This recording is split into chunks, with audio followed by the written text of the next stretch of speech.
think the first thing that's impressed me is our defense, and it's normal for the defense to be ahead a little bit of the offense, but we've got some real good team speed in the secondary, and our defensive line is beginning to understand their role, and our gap control defense. So I think that's probably the biggest surprise.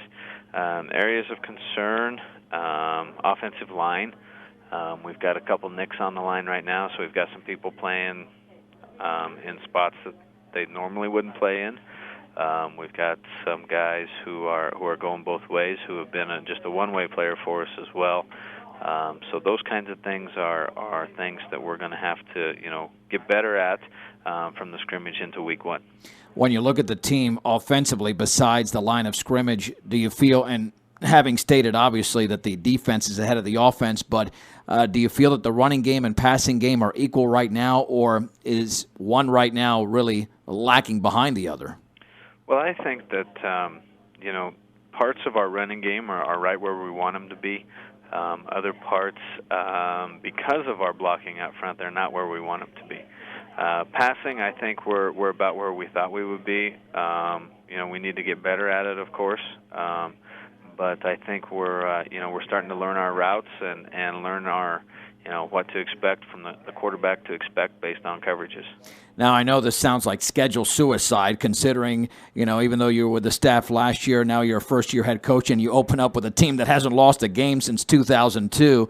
Is that going to be a little bit of a blessing, Coach, knowing that you'll know where you stand after game 1? Oh, most definitely.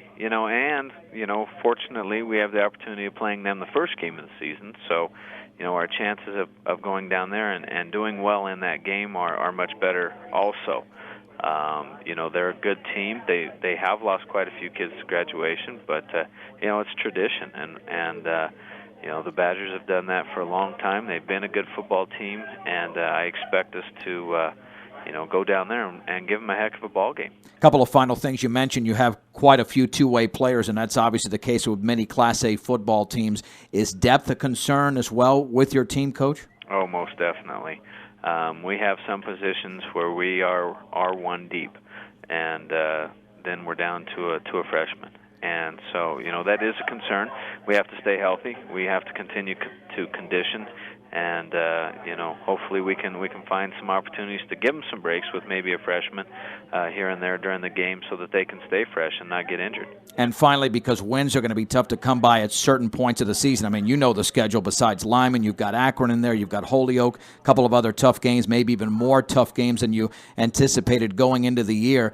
Do you have to use other barometers to gauge success as opposed to just wins and losses? Oh, I think so. I think the wins and losses, are nice.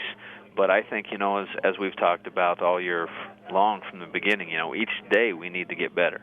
And, if we're better from week 1 to week 2, then I consider that a success. And if we're better, at the end of the season than we were at the beginning, and we've improved all the way along, then I think those are successes for us.